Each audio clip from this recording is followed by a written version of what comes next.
Bom, boa noite a todos mais uma vez. Para quem não me conhece, meu nome é Guilherme Borges e eu sou pastor de adolescentes aqui da nossa igreja, da Rede Livres. Também sou pastor do nosso ministério de adoração, Beadoração. Sou casado com a Georgia, que estava cantando aqui lindamente. E é uma grande alegria para mim poder estar aqui com vocês hoje, compartilhar da palavra de Deus. E eu estava pensando e lembrando esses dias, quem aqui gosta de praia? Tem gente que não gosta de praia. Acontece, é raro, mas acontece, ainda mais o sul-mato-grossense, que a gente transfere o estado de lugar quando chega dezembro e janeiro, né? A gente cria um mini Mato Grosso do Sul em Santa Catarina, todo dezembro e janeiro. Mas eu não sei quantos de vocês sabem, eu já morei numa cidade que tem praia, eu morei em Santa Catarina por 6 anos. E eu amo praia, eu sou daqueles que passa o dia inteiro lá, cheio de areia, não sai para nada, chega na praia cedo e vai embora tarde. E eu lembro que as últimas férias que eu passei antes de sair da cidade que eu morava, teve um dia muito específico, onde o pessoal da igreja, eu tinha 10 anos, de 10 para 11 anos, o pessoal da igreja combinou de ir passar o dia na praia, e a gente foi lá, e vocês sabem que existe um horário recomendado para você não ficar no sol, que é das 10 às 4, o melhor horário para estar no sol. Mas das 10 às 4 é o horário não recomendado para você tomar sol. E eu lembro que nesse dia eu fiquei na praia das 10 às 4 sem sair do lugar. E entre várias brincadeiras que a gente faz na praia, uma delas é brincar com areia, ainda mais quando você é criança. No caso, eu tinha 10 anos.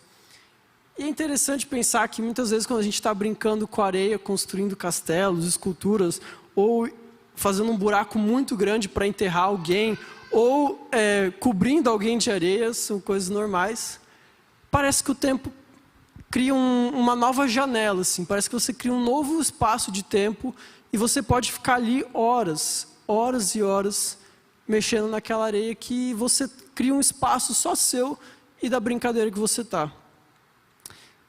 E é mais ou menos sobre isso que a gente vai falar hoje. Eu quero convidar você a abrir sua Bíblia lá em João, no capítulo 8.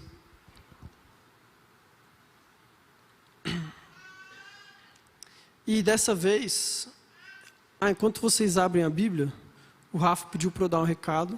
O Felipe falou da camiseta do Flow que chega hoje.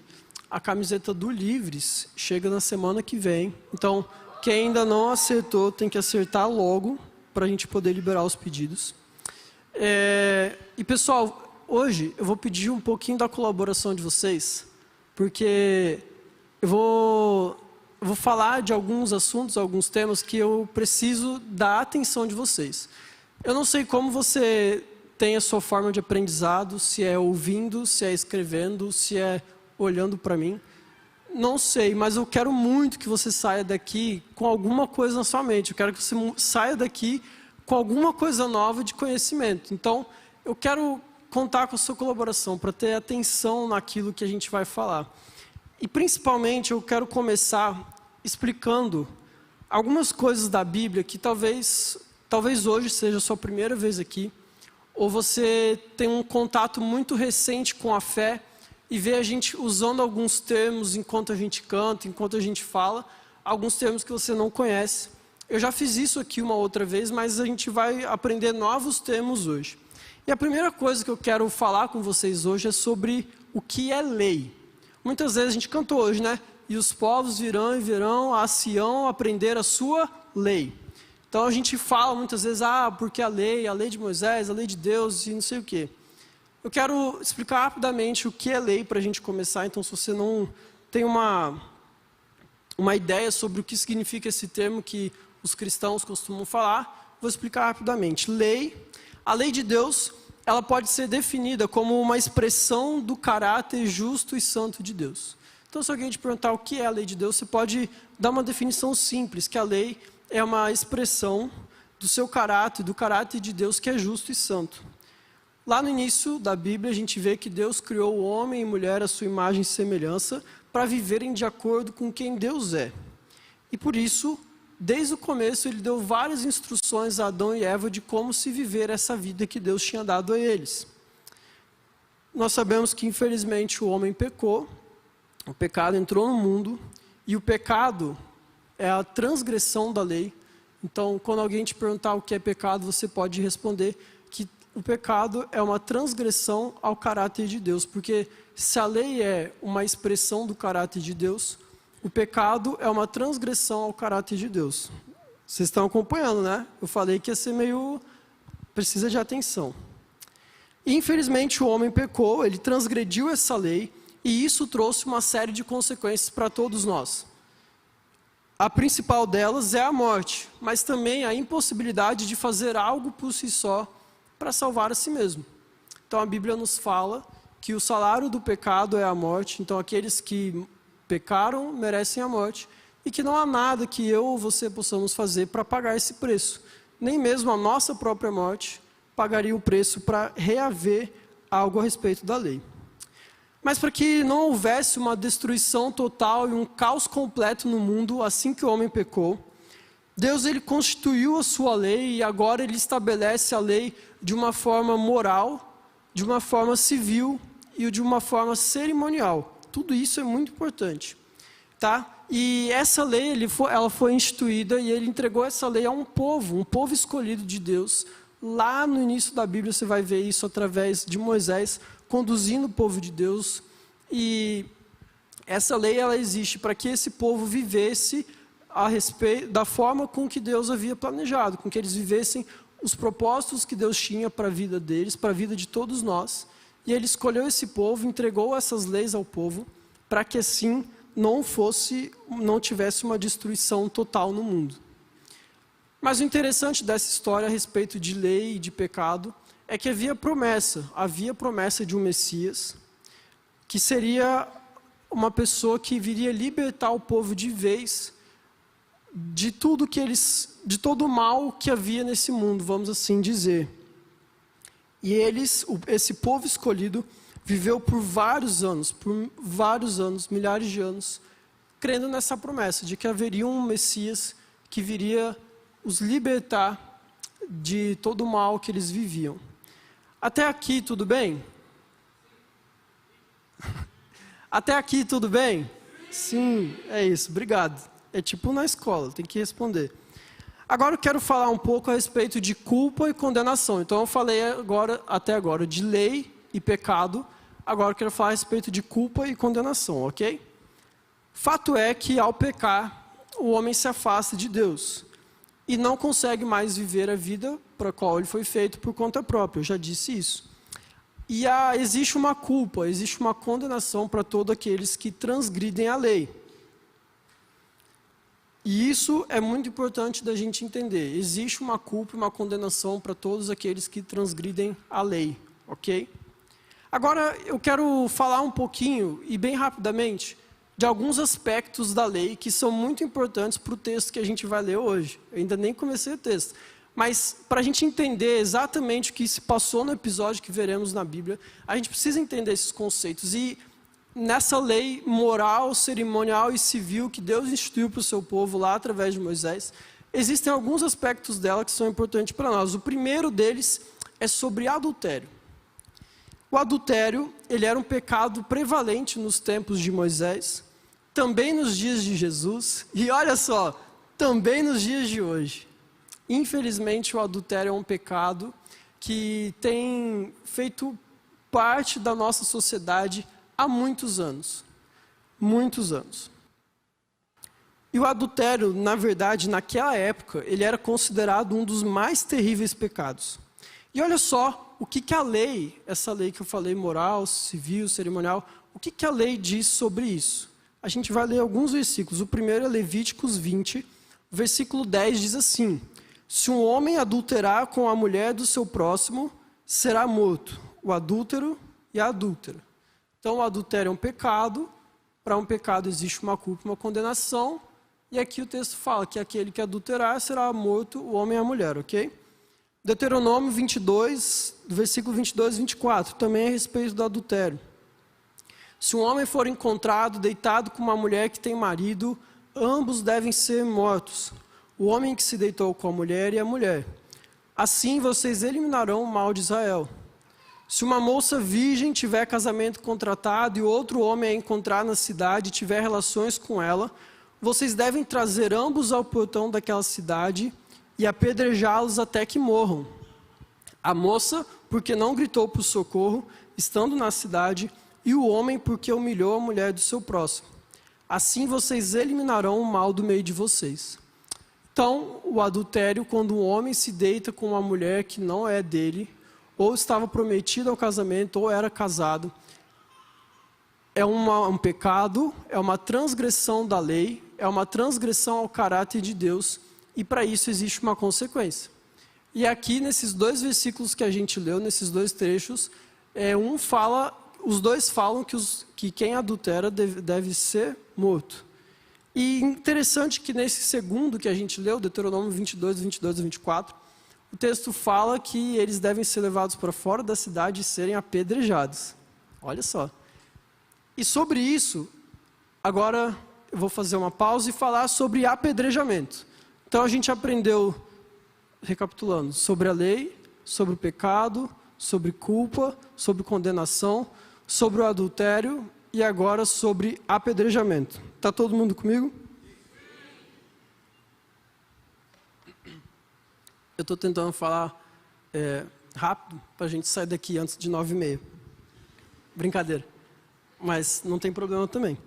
Sobre apedrejamento, a lei civil, moral e cerimonial, ela também nos dá alguns detalhes de quando esse apedrejamento aconteceria. Então, se você quiser anotar. E também, no final, se alguém precisar de todos esses versículos, esse texto, pode me procurar, que gentilmente eu mando para você, depois de eu corrigir meus erros de português. Mas, o texto de Levítico 20, 27 diz assim, então tem bastante gente que deve ser apedrejada aqui. O homem ou a mulher que for necromante ou feiticeiro será morto, será apedrejado, seu sangue cairá sobre ele. Levítico 24, no versículo 16, diz assim, isso é sério, aquele que blasfemar contra o Senhor, contra o nome do Senhor, será morto. Toda a congregação o apedrejará, tanto o estrangeiro como o natural da terra, blasfemando contra o nome do Senhor, será morto. Deuteronômio 13, do 6 a 11, eu não vou ler ele todo, porque é bastante versículo, mas é basicamente... Se alguém se aproximar de você, o seu irmão, filho da sua mãe, o seu filho, sua filha, a mulher que você ama, amigo íntimo, qualquer pessoa se aproximar de você e falar, vamos servir a outros deuses, não vamos mais servir ao Deus de Israel, não vamos mais servir ao nosso Deus, vamos servir aos outros deuses. A punição era apedrejamento até a morte. Deuteronômio 21, do 18 ao 21, diz que se alguém tiver um filho teimoso, atenção pais, se alguém tiver um filho teimoso ou rebelde, que não quer obedecer, que não quer seguir os princípios do seu pai, é para apedrejar esse filho. Deuteronômio 21, do 18 ao 21. É isso aí. A galera agora vai começar a obedecer, por bem ou por mal. E o apedrejamento é por todos os homens da cidade vão apedrejar essa criança. Então, o que a gente aprendeu até agora é o que é lei, o que é pecado, o que é culpa, o que é condenação. Essa lei fala sobre adultério, essa lei fala sobre apedrejamento, mas ainda mais profundo, existe uma regra para o apedrejamento em alguns casos. Deuteronômio 17, do 3 ao 7, se você quiser marcar, a Bíblia diz assim, se no meio de vocês, em alguma das cidades que o Senhor seu Deus lhes dá, aparecer algum homem ou mulher que proceda mal aos olhos do Senhor. É só isso que você tem que fazer. Se você proceder mal aos olhos do Senhor, transgredindo a sua aliança, ou vá servir outros deuses, faça isso com o sol, a lua, o que eu não ordenei. Se isso lhes for denunciado, vocês ouvirem, então devem indagar bem, e se for verdade, certo que se fez tal abominação em Israel, devem levar o homem ou a mulher que fez este malefício aos portões da cidade e apedrejá-los até que morram. Por depoimento de 2 ou 3 testemunhas será morto o que houver de morrer. Por depoimento de uma só não morrerá. A mão das testemunhas será a primeira contra ele para matá-lo. Então, qualquer pessoa que proceda mal perante os olhos do Senhor era passível de apedrejamento naquela época, de acordo com a lei.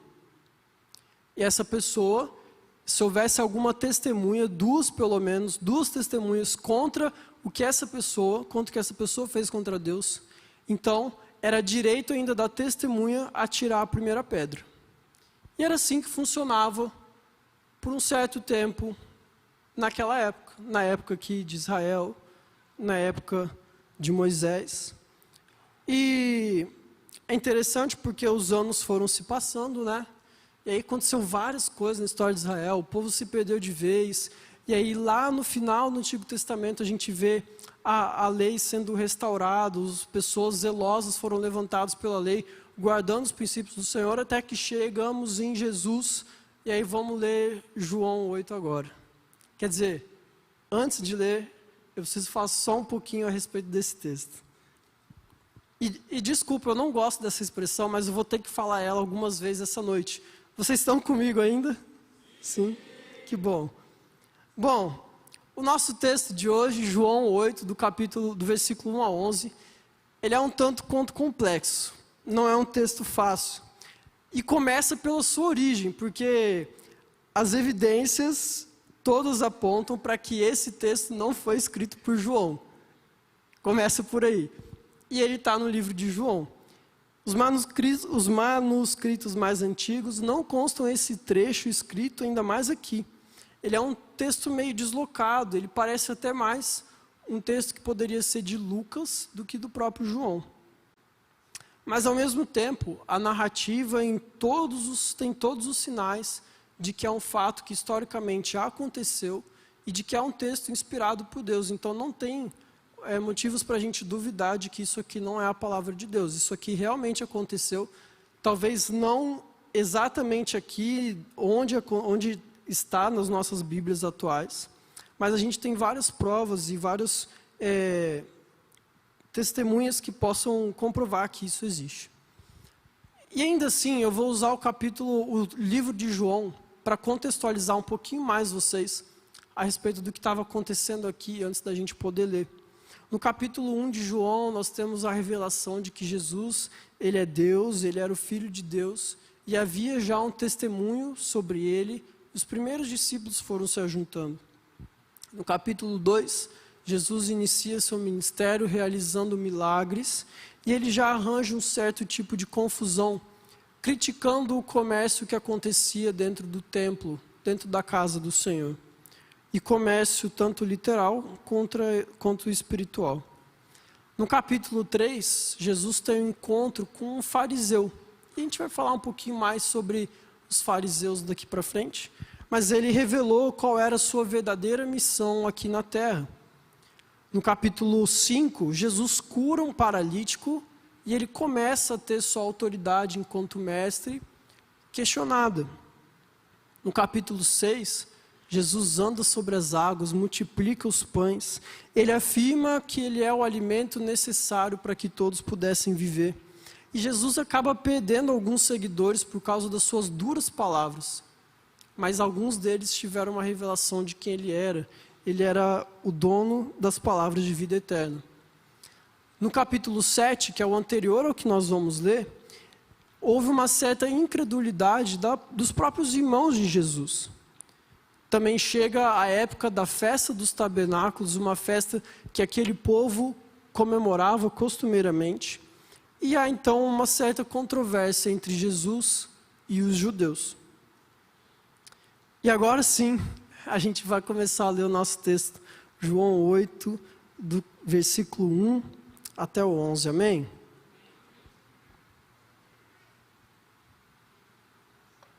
Na verdade, eu vou ler o 7:53, mas vocês vão ver que está juntinho aí, né? E cada um foi para sua casa, se cumpriu a profecia. Jesus, no entanto, foi para o Monte das Oliveiras. De madrugada, voltou novamente para o templo e todo o povo se reuniu em volta dele. E Jesus, assentado, os ensinava. Então, os escribas e fariseus trouxeram à presença dele uma mulher surpreendida, ou algumas versões falam, uma mulher pega em adultério. E fazendo-a ficar em pé no meio de todos, disseram a Jesus: Mestre, esta mulher foi surpreendida em flagrante adultério. Na lei, vocês já sabem disso, na lei, Moisés nos ordenou que tais mulheres sejam apedrejadas. E o Senhor, o que tem a dizer? Eles diziam isso tentando, para terem de que o acusar. Mas Jesus, inclinando-se, escrevia na terra com o dedo. Como eles insistiam na pergunta, Jesus se levantou e lhes disse: Bom, quem de vocês estiver sem pecado, seja o primeiro a tirar uma pedra nela. E inclinando-se novamente, continuou a escrever no chão.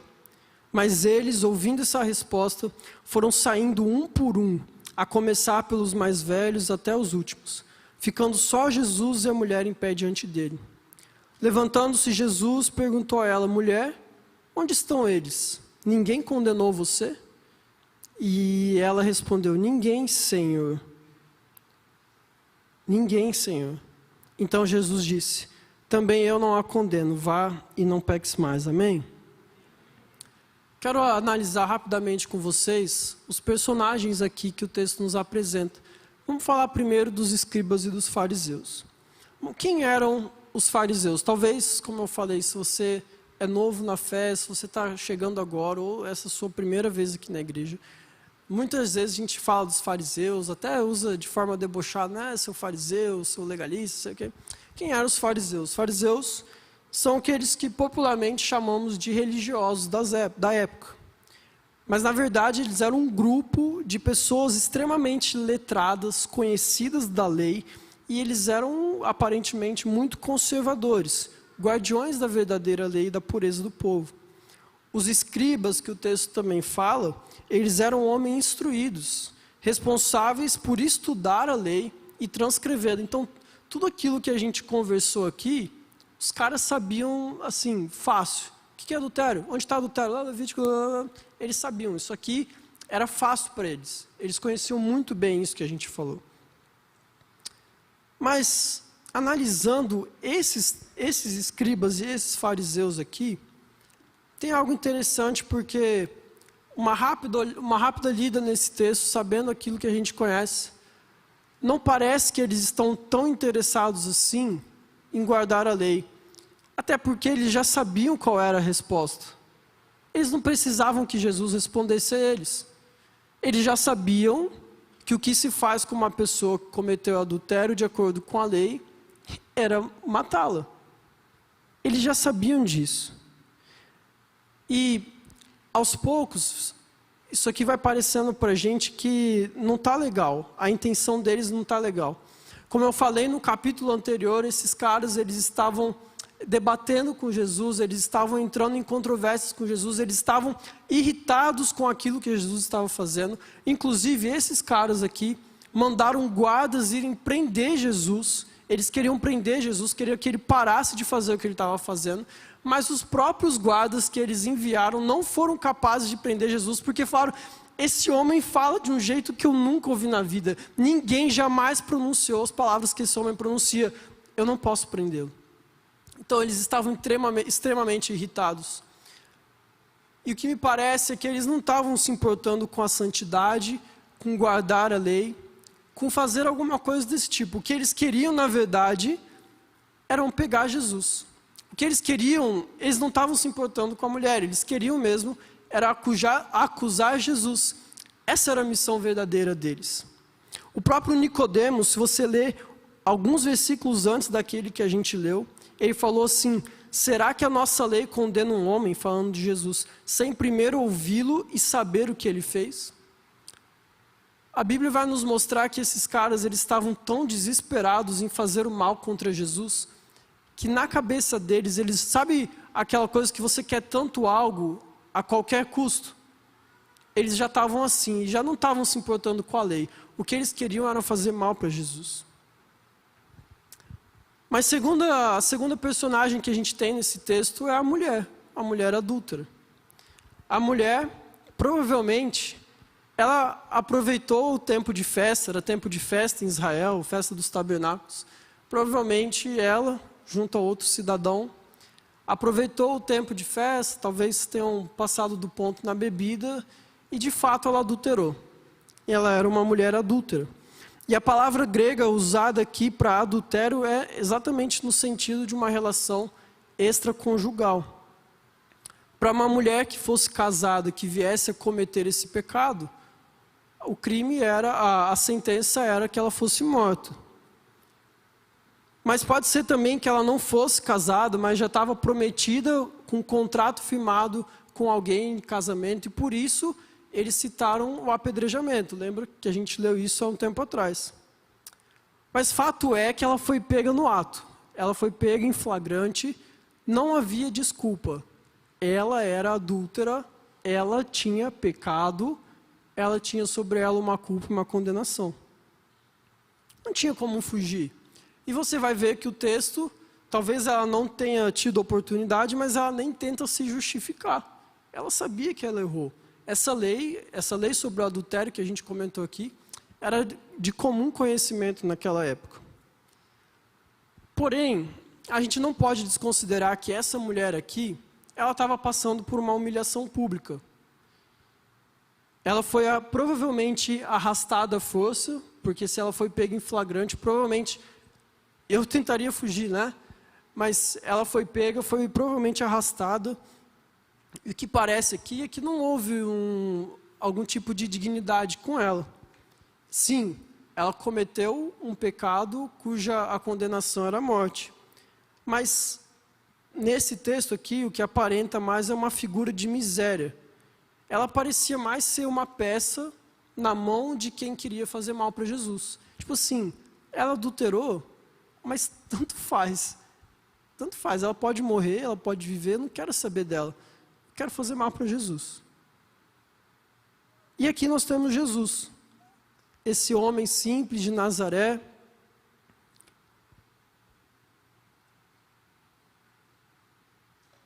O próprio Jesus já havia apontado para si, no livro de João, várias vezes, dizendo que ele era enviado por Deus, que ele era filho de Deus, que ele veio a esse mundo para fazer a vontade do Pai, dizendo que todas as Escrituras apontavam para ele. Ele falou para esses homens que conheciam toda a lei, que conheciam todas as Escrituras, ele falou para esses homens que toda a Escritura apontava para ele, mas eles não eram capazes de reconhecer isso. Eles não aceitavam isso de forma nenhuma. E é interessante a gente analisar nesses 11 versículos que a gente leu, que Jesus não faz um grande discurso, Jesus não entra num diálogo concreto e longo, ele não fez nenhuma investigação a respeito de como se deu os fatos, ele não iniciou um super aconselhamento pastoral, ele estava ali, ele estava ensinando, trouxeram esse caso para ele estava lá, rabiscando na areia, desenhando na areia. Mas eu quero falar para vocês a respeito de algumas implicações que esse texto nos traz. O primeiro deles é o dilema que apresentaram para Jesus. E esse dilema é importante. Porque se ele ordena o apedrejamento dessa mulher de acordo com a lei, conforme a lei de Moisés, esses escribas e fariseus podiam fazer duas acusações contra ele. A primeira, mais simples, que ele não era tão bonzinho quanto ele vendia. Porque ele saía por aí curando, ele saía daí restaurando a vida das pessoas, ele saía por aí fazendo milagres, mas agora ele quer que apedreje essa mulher. Então esse Jesus, ele não é tão bonzinho quanto ele fala, ele é mau. Ele está enganando vocês, ele fala que ele é a fonte da vida eterna, ele fala que virão adorá-lo em espírito e verdade, ele fala essas coisas lindas, mas esse Jesus, na verdade, ele está enganando vocês. Essa é a primeira coisa que poderia acontecer se ele ordenasse o apedrejamento. A segunda era um pouquinho pior, porque o que acontece naquela época? O Império Romano, que dominava esse povo, dominava esse território, eles mantinham o direito de apenas os romanos poderiam ordenar sentenças de morte.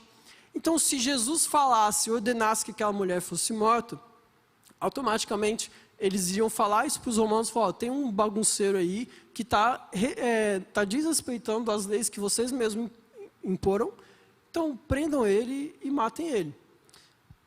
essa primeira parte do dilema é complicado. Se Jesus ordena, ele tem duas opções ruins. E a outra parte do dilema é, se Jesus fala para não apedrejarem essa mulher, simplesmente ele está indo contra a lei, que falam que ele é mestre, que ele conhece a lei, e aí ele está indo contra a lei, ou seja, povo, ele também está enganando vocês. Porque ele fala que veio para cumprir a lei, ele fala que veio revelar a lei para o povo, mas ele não é capaz nem de cumpri-la num simples caso de adultério que todo mundo sabe, que acontece o tempo todo, que todo mundo conhece. Então, assim, qual resposta dá? Apedreja ou não apedreja?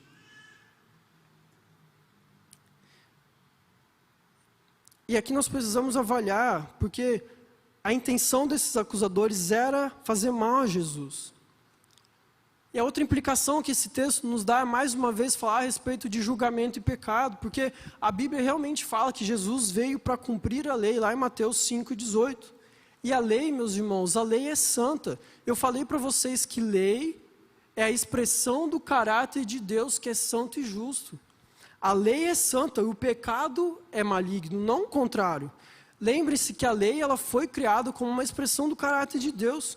E todos os homens, quando pecam, são culpados perante a Deus. Todos os homens. Só que o que nós precisamos entender é que não tem necessariamente a ver com o nível de pecado que cada um comete. E sim, que nós estamos fazendo julgamentos antes de percebermos a nossa própria condenação. Cada pecado tem sua consequência, concordo. Mas todo pecado leva à condenação e à morte. E o que talvez esses homens não estavam entendendo é que eles estavam acusando uma mulher, mas eles também eram pecadores. Havia pecado e o pecado tem que ser levado a sério. Nós, como igreja de Cristo, nós precisamos levar o pecado a sério, reconhecer os nossos pecados. E aqui, hoje, no mundo que nós vivemos, existem algumas linhas surgindo que querem tentar amenizar o fato de existir o pecado no mundo. Nós temos os antinomistas, que são pessoas que dizem que para ser cristão basta você ter fé, que você não precisa seguir lei nenhuma, que é só você acreditar em Jesus, que você é um verdadeiro cristão. Nós temos também o pensamento deísta, que fala que existe um Deus que criou tudo, mas que ele não está preocupado com o que está acontecendo aqui. Que pode adulterar, pode pecar, pode fazer o circo pegar fogo, o que você quiser. Isso não interessa. Mas, meus irmãos, nós precisamos lembrar que guardar a lei é expressar o caráter de um Deus que é santo e justo. Tem um grande estudioso da Bíblia que ele fala que ninguém jamais foi salvo por guardar a lei. Mas ninguém foi salvo pela graça sem que antes tivesse sido convencido de seus pecados pela lei. Então, meus irmãos, nós como igreja de Jesus, nós precisamos levar muito a sério as transgressões de pecado que a gente enfrenta por aqui. Existe pecado, existe uma lei, existe algo, um princípio de Deus, uma expressão do caráter de Deus que nós precisamos cuidar no nosso meio, nas nossas vidas e no nosso meio. Mas, ao mesmo tempo, nós não podemos ignorar que existe uma forma correta de lidar com isso. Existe uma forma correta de lidar com essa situação. E o que eu vejo cada dia mais é que muitas pessoas estão passando do ponto nisso. Nós estamos andando todos os dias com pedras, pontos a apedrejar nossos irmãos, porque nós achamos que o nosso pecado é mais leve que o deles. Nós achamos que o pecado dele ofende a Deus, o meu não. O pecado dele é muito sério, o meu não. O meu pecado não tem uma culpa tão grande. Isso tem gerado no nosso meio uma cultura de cancelamento. E a gente fala, essa palavra é tão atual, né? Cancelar uns aos outros. Mas esses escribas e fariseus, há 2000 anos atrás, eles já estavam fazendo isso. Queriam cancelar o CPF da moça e o que eles estavam preocupados é preservar os bons costumes, preservar a lei. Porque esse Jesus, ele está bagunçando o nosso modo de vida. Ele fala que ele guarda a lei, mas olha o que ele está fazendo aí. ele está curando quando não pode, ele está andando com pecadores. Esse Jesus, ele está indo contra a lei. Mas o que nós encontramos quando vamos para o tribunal de consciência é que todos nós temos a dureza no nosso coração. A gente exige do outro aquilo que muitas vezes nós mesmos não praticamos. Se esses homens fossem verdadeiros guardiões da lei para o povo, se eles realmente estivessem preocupados em cuidar, em pastorear aquelas pessoas, eles teriam, no mínimo, sentido compaixão dela.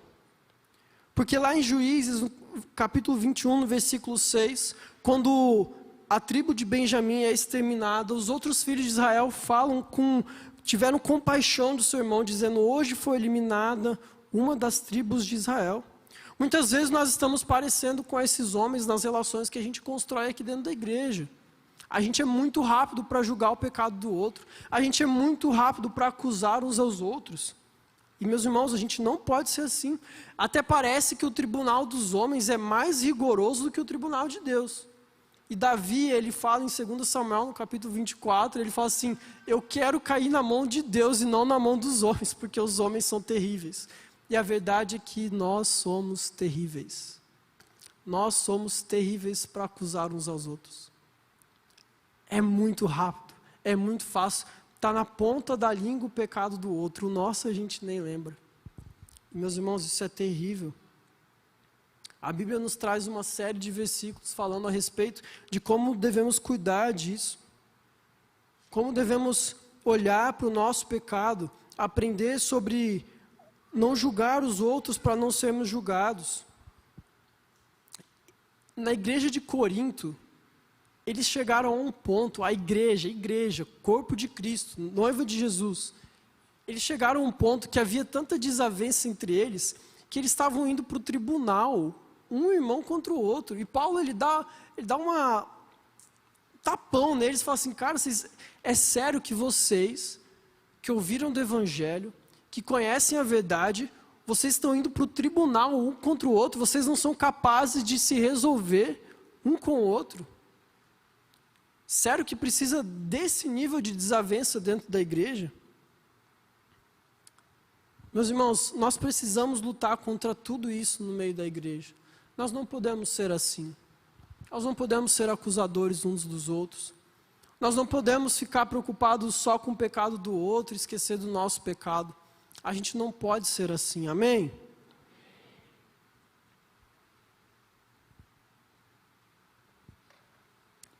Mas agora eu vou começar a ir para o final. Não vou enganar vocês, vou começar a ir para o final. Tem uma coisa nesse texto que desde criança sempre me deixou muito curioso. Muito curioso. Alguns amigos falam que eu sou muito curioso. Eu não acho que seja tanto assim, mas um pouco. E tem um detalhe desse texto que me deixa muito curioso.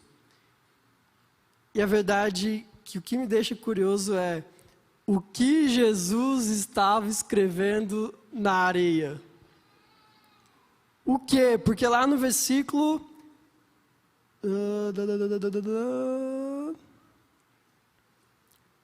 Alguém me ajuda aí? 8. Fala que Jesus estava escrevendo no chão. Tem um outro versículo que fala isso também. Isso. No 6 também. Que ele escrevia na terra com o dedo. Sem óculos, desculpa. O que Jesus estava escrevendo naquela terra? O que Jesus estava escrevendo na areia? E eu quero que vocês prestem atenção num poema agora. E depois eu vou continuar. E vou começar o final.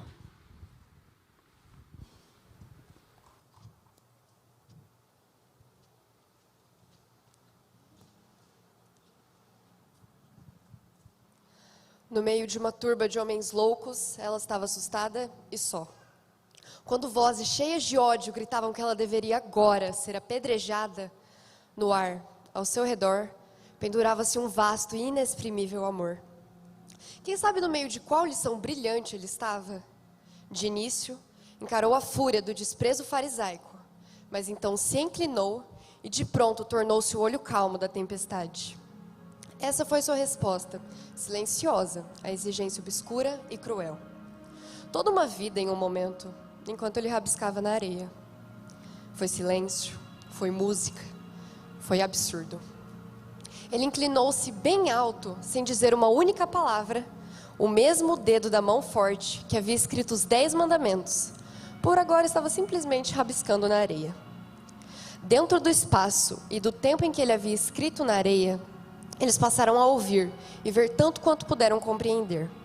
Agora, amarrados por cordas de bondade, não puderam lançar uma única pedra, e Jesus e a mulher perceberam que estavam completamente a sós. Poderia aquele mesmo dedo vir e riscar a areia sagrada da minha alma? E criar um espaço inesperado, onde eu pudesse entender que a minha própria condenação perfurou e quebrou aquela mão delicada? Que rabiscou as palavras que eu nunca conhecerei, escritas na areia?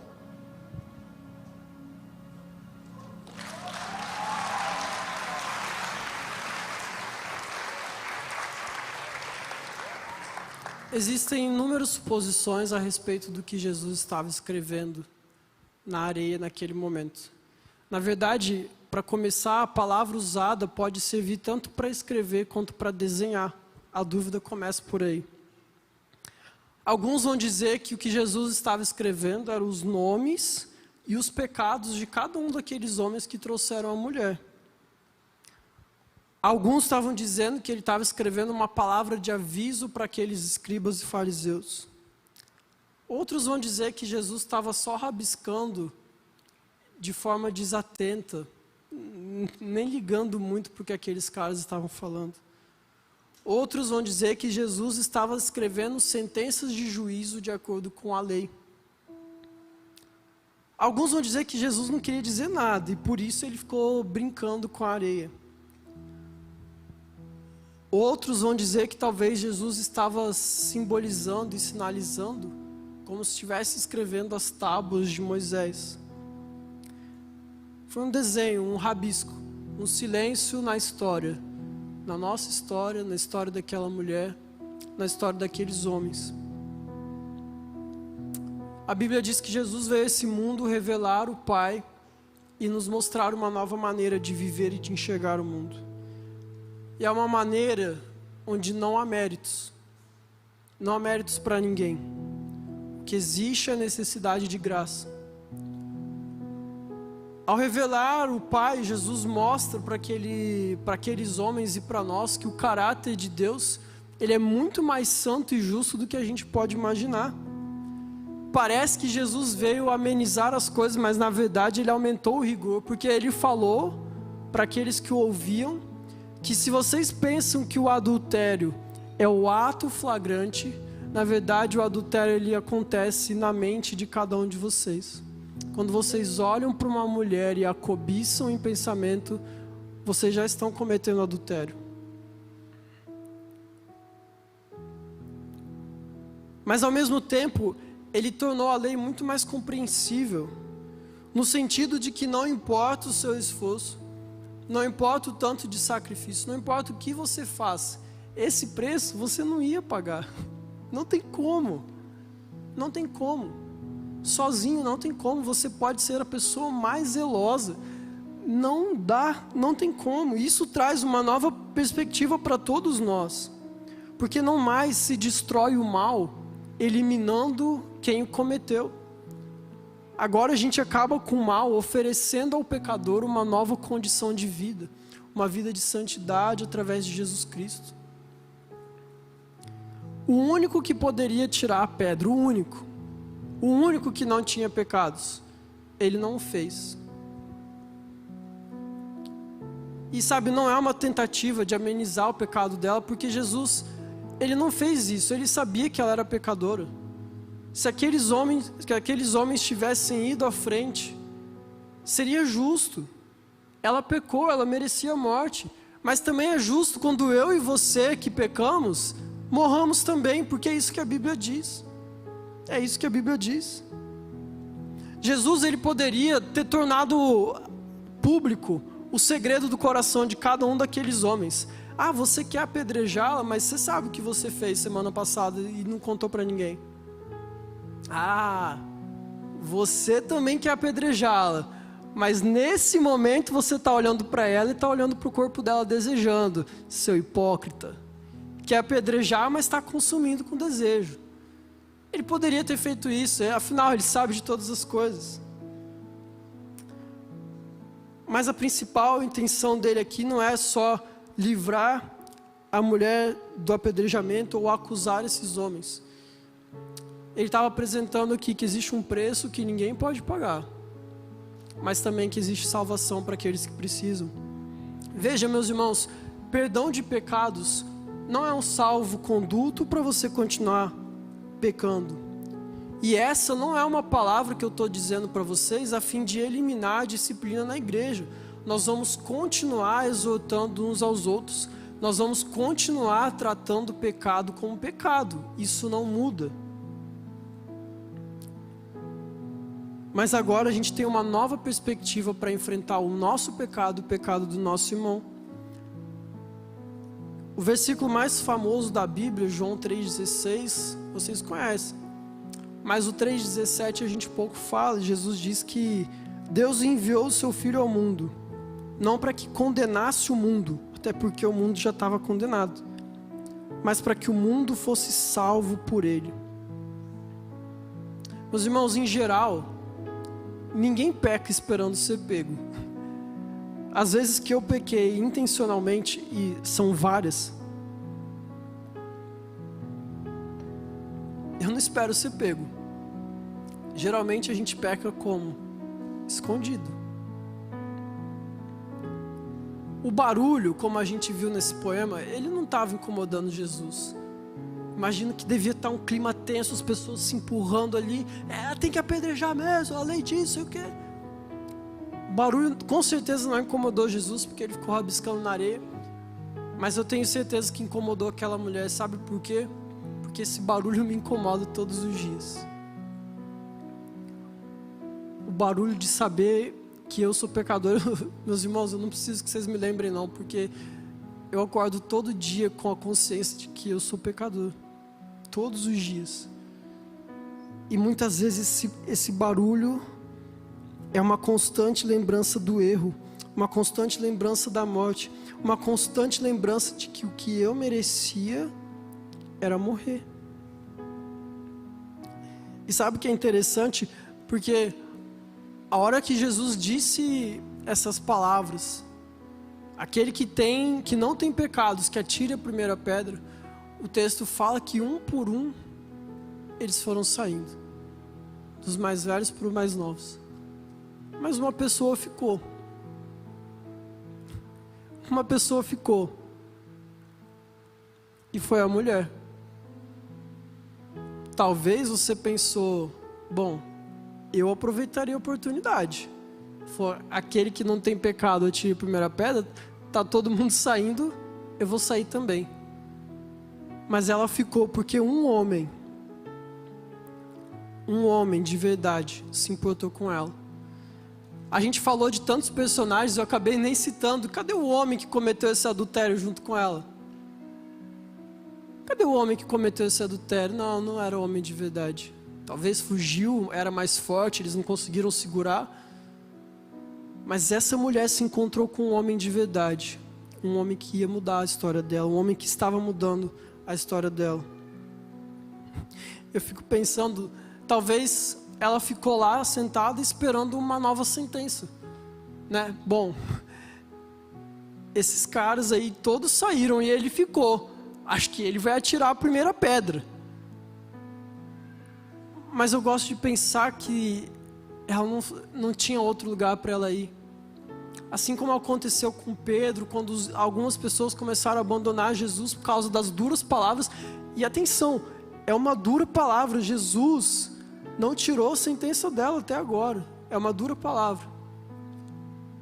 Mas Pedro reconheceu quem Jesus era. E ele falou, eu não tenho para onde ir. Eu só posso ficar aqui com quem tem as palavras de vida eterna. E essa mulher ela fala assim, quando Jesus pergunta, ninguém condenou você? Ela responde, ninguém, Senhor.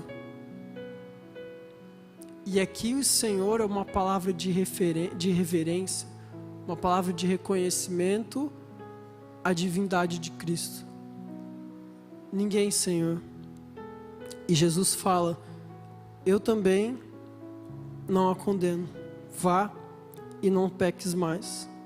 Sabe qual é a verdadeira resposta para o que Jesus estava rabiscando na areia?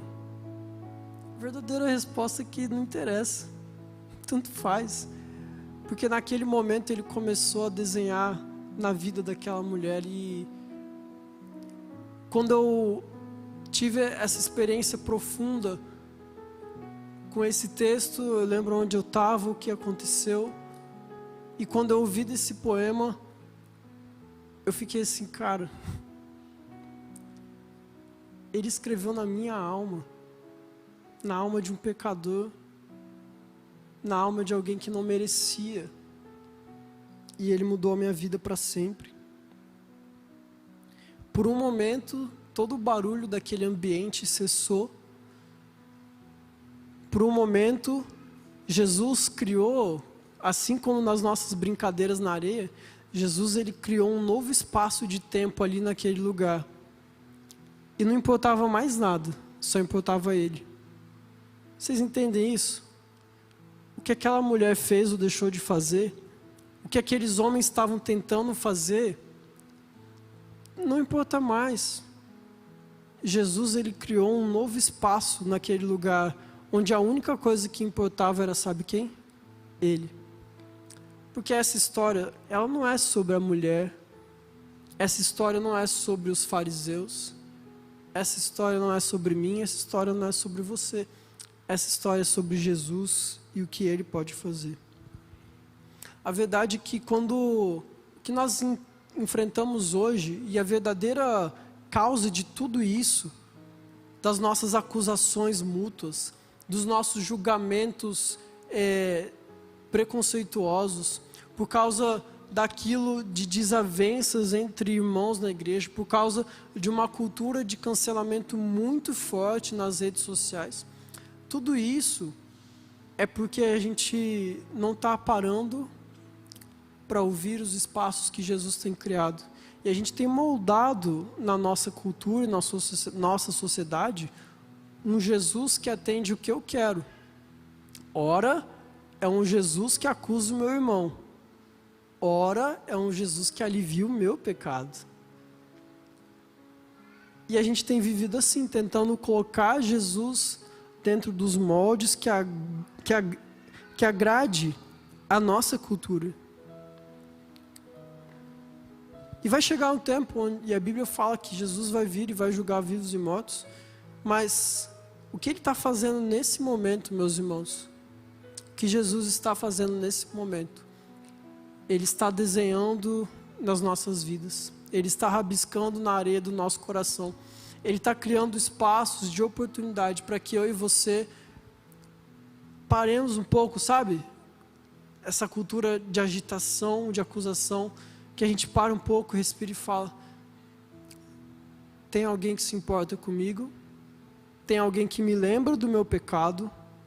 Tem alguém que me cobra do meu pecado? Porque o texto acaba com Jesus dizendo: vai, não peques mais. Mas tem alguém que me perdoa.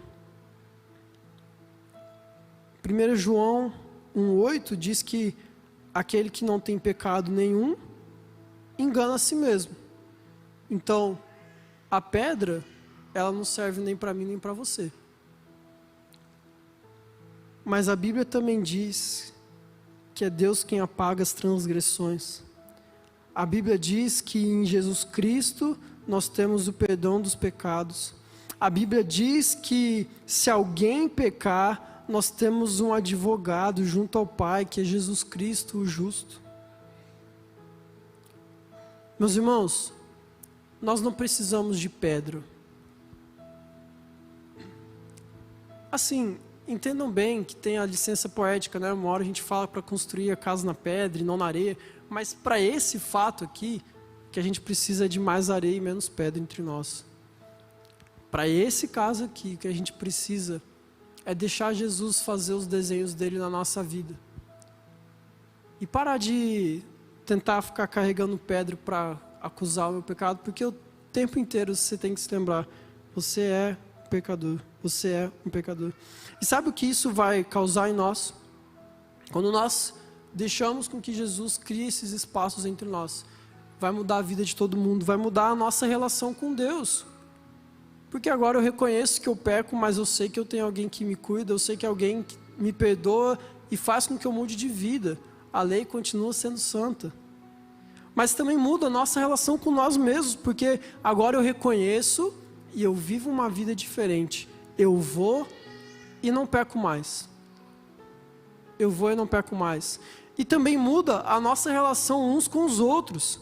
Porque eu não preciso mais de uma pedra para atacar em você, porque senão você vai devolver em mim, a gente vai ficar nesse jogo e nós todos pecamos. E esse rabisco na areia mostrou que a gente pode perdoar alguém que não merecia perdão. A gente pode estender as nossas mãos uns para os outros, caminhar juntos nesse caminho. E agora a gente pode viver nesse novo espaço criado por Deus, na presença santa e pura de Jesus. Amém?